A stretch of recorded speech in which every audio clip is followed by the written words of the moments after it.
Hi, everybody, and welcome to the Dr. Psych Mom Show. I think this is episode 112 or something crazy like that.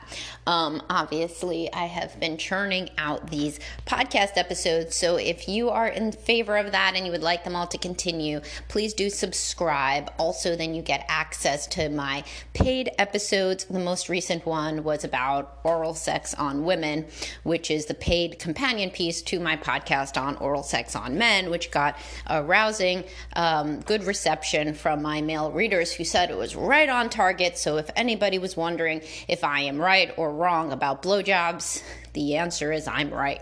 So if you haven't listened to that episode, although I really can't imagine how you would listen to this one but not listen to that one if these were your two options and titles. But either way, if you have not, then go back and listen to that one. And of course, subscribe so that you get the oral sex on women one. And 18 others that are all super interesting because all my content is super interesting.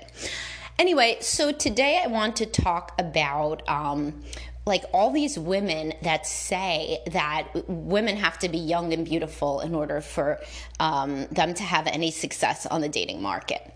And this just isn't true. It's like how men say that men have to be rich in order to have any success on the dating market.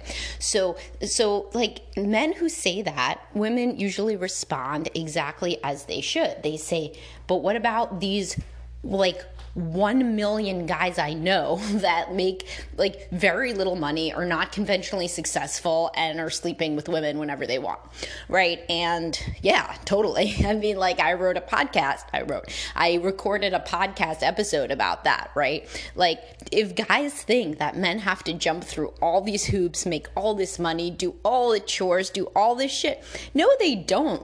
Literally, if you take off your blinders that just confirm your own way of thinking, confirmation bias, and you look around, you will likely think of, off the top of your head, numerous men, probably some in your own family or friend group, that do very little, don't make a lot of money, and still get laid, and have wives that seem to respect them and adore them.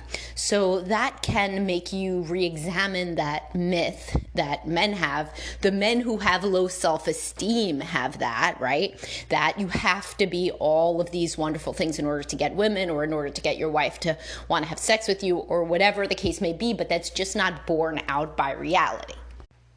So similarly, there are women who have self-esteem issues themselves, and this blinder problem as well, where they say, oh, you see that woman? Well, both I and that woman, we're divorced 40-year-old women, but that woman, she's in the gym 17 hours a day, and she's just beautiful, and that's why that woman is dating people, and I, who am a more normal woman, I'm not.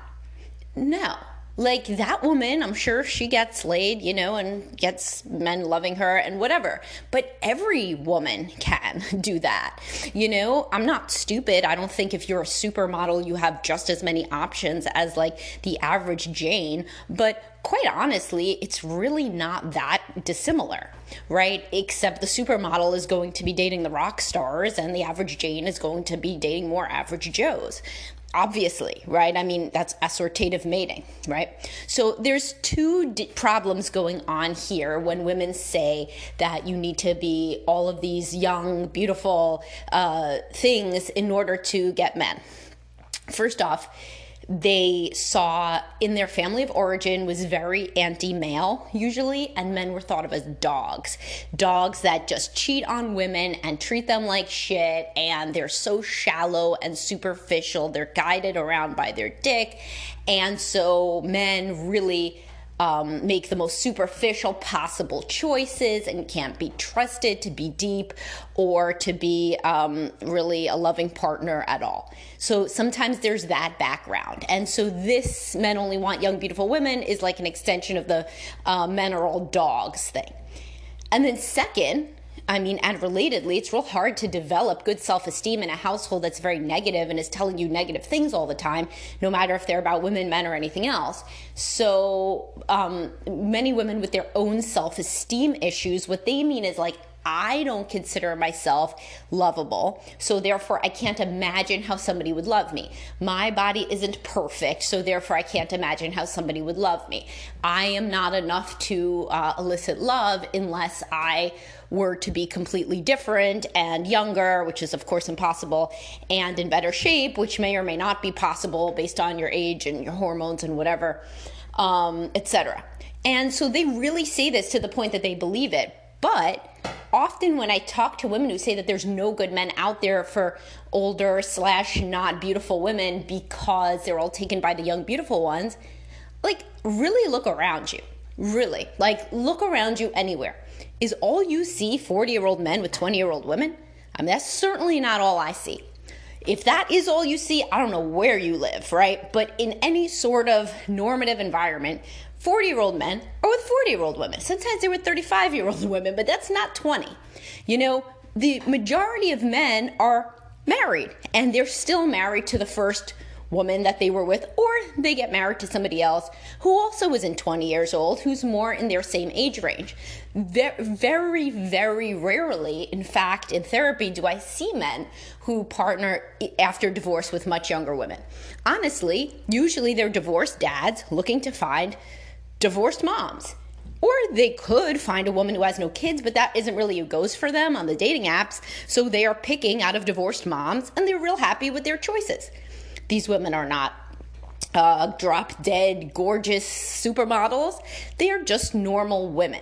So what they do have, women that do end up dating after divorce, is a positive attitude. They're nice. They're usually affectionate.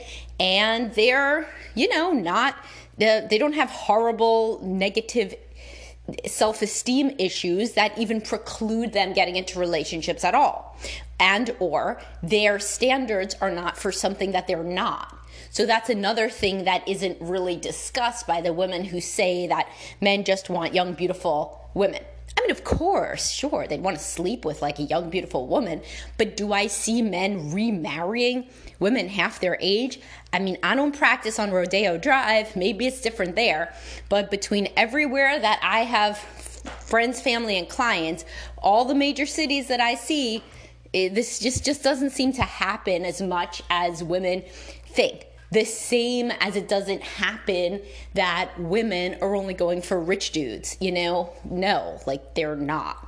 Because most guys aren't rich, and yet most of them are in relationships, right? And most women aren't drop-dead gorgeous, yet most of them are in relationships. And men who are looking for close, loving relationships, that's with any woman that meets their standard of attractive. Like, when I talk to like real young guys, like in their 20s, and sometimes they're preoccupied with what their friends are going to think of a woman that they date, so they'll only date like women that are like super hot. But I always encourage them, no, go for the women that you are attracted to. That is not just a, quote, 10. That's like maybe a 6+ is who you are attracted to. And then we work on, of course, why they're so dependent on their friends' perspective, whether their friends would really even think what they think their friends would think, where this started in their family of origin, etc. But that's a very, very, very young way of thinking that most 40-year-old men have gotten past. So the average 40-year-old or 50-year-old or 60-year-old man on a dating website is not thinking that he's going to get his age divided by 2 plus supermodel. He's just not. He's wanting to get into a relationship with a fun, nice, loving woman that he finds attractive. Men find lots of women attractive. You do not have to be a size 0 with huge boobs and look half your age in order for a man to find you attractive. Do you know that the majority of men that I work with that are dissatisfied because they're not having enough sex, they're not having enough sex with women of their own age who are not supermodels, called their wives, right? So these are totally average looking women that the man wishes by the grace of God would just have a little bit more sex with them. These men want sex from their wives as much as, women might think that men want sex with a movie star. That's how much these men want sex with their totally average wives. And it doesn't change when they divorce.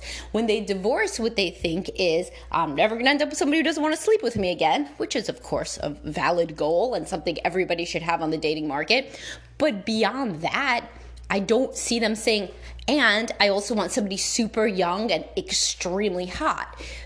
I mean, if that fell into their lap, maybe, except for the super young part. Also, another thing is a lot of women grew up hearing about guys who dated women that were much younger. Maybe this happened more in previous generations. I believe it did, but now, with the advent of men being super invested in parenting, they really don't want to embarrass themselves, quite honestly, with their children. There are men who would never date a woman in her 20s because they have teenage kids, and that would weird out their kids, and their number one goal is to be a good dad. So this doesn't they wouldn't even date seriously a woman in her 20s if they're in their 40s plus, because of how it would look to the children and to the whole community that they really just want one thing, or this is this immature woman, or in today's milieu that they're somehow taking advantage of this woman with their power and authority, or some Me Too type of stuff. So the average man is not looking to date significantly younger, even after divorce. But what he is looking for is somebody with a positive attitude, and that is warm and affectionate. Now, if you struggle with these sort of internal biases that men only want, things that you are not, and men are such dogs and men are superficial, then you're not having a positive attitude. I mean, we know that already, because your attitude is extremely negative toward men. And when you do date, your lack of trust and your negative thoughts about men may transmit themselves to the men, via what you say and how you act, which then ironically will lead to them not wanting relationships, thereby confirming your initial thought that they don't want women of your age and that look like you, but it isn't anything about your age and that look like you. If you were the same person, but you had just been more open, fun, positive, warm, etc., then things may have gone very different on the date. And if you say, well, how in the hell could I just become more positive, trusting, open, whatever you just said? Well, I mean, what do I always say? I say therapy really, really helps with this. It helps you examine your biases, and it helps you understand their origin, likely in your family of origin. I mean, women who struggle with trust of men, daddy issues is a thing. That's not just a trope. If you had a warm and loving relationship with your dad, it is kind of hard to think that all men are assholes. But if you didn't, and if he was self-centered or absent, then you may well have a lot of evidence in your mind, all of your own evidence from your upbringing, that men cannot really be trusted in some way or another. And then you probably would have gotten into a bad relationship at first. And then because, you're drawn to what's familiar, so you probably got involved with another guy who couldn't be trusted. And now you're out on the dating market again. And then you think it's all going to happen again, and it's inevitable. But it's not inevitable if you work through your own stuff and you get to a different place where you do feel more trusting and more loving, potentially, and less like all guys are this or all guys are that. So again, think about it the other way. Here's an easy one to disprove for women in this situation. What about all the guys that say women just want money? I mean, they're wrong, right? I mean, obviously they're wrong. So many of us know women that didn't marry for money at all, and in fact are the primary breadwinner and don't really give a shit, in as much as they just want somebody to be, employed or something. But so men believe this thing in the same numbers as women believe this other wrong, inaccurate thing that men are just all about, a 25-year-old hot woman. So think about this. If you are a woman who struggles with being very cynical and closed off to dating, think about where you got this idea from. What was the marriage you saw at home? Was your father very positive about your mother? Or did he actually make degrading comments about her looks or her age? That would not be uncommon for women that think like this. Were you treated well, or did you have early experiences where men, possibly including your dad, or honestly your mom too, made negative comments about your looks, or made these sort of cynical comments about the world and about males? Usually, and by the way, if you're a man listening to this, if you're one of the guys that's like, oh, all bitches want is money, you had to hear this from somewhere, 100%. You heard this somewhere. There was some negativity and misogyny in your upbringing that made you think of women this way. But anyway, back to the issue at hand. If you did not have positive experiences with being loved and cared for and with trusting males, then that is usually what underlies this sort of negative and very black and white rigid view.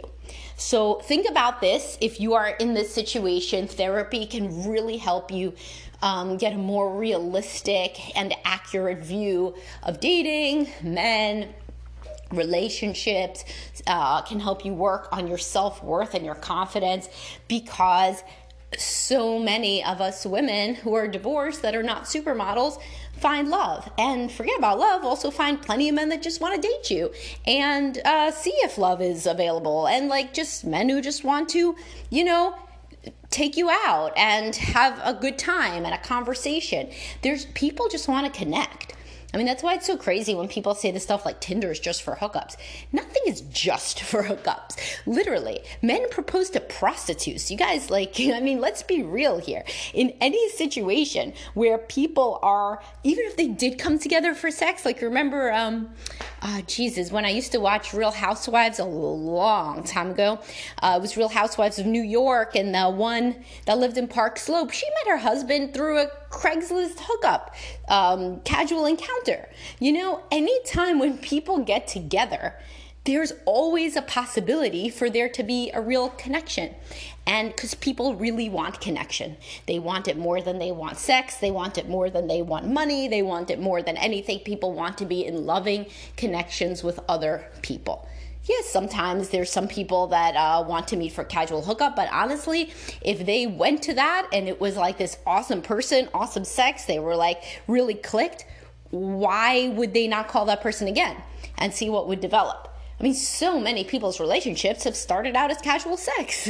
That's just the truth. So there's never these hard stops. Whenever you find yourself thinking about the world in terms of this category versus that category, men who want sex versus men who want relationships, women who want money versus women who don't care, Madonna versus whore, asshole versus nice guy. No, these are not real. These are usually figments of they're archetypes. They're ways that you were raised to think, and they are probably doing you a lot more harm than good. And so hopefully this podcast episode made you think a little bit differently about anything. Even if it's not dating, examine your own biases and your own black and white thinking around various issues surrounding love, relationships, or even parenting or anything else. There's no good versus bad, really. That people, unless they are the very, very, very small but fraction of a percent of people who are psychopaths, there are not people who are just bad people for no reason. And it's just not a real helpful way to view the world or to transmit that worldview to your kids, because look what happened to you. You got that worldview and now you think so negatively and cynically. Anyway, hope everybody has a great day, and please do subscribe if you like this content. Bye-bye.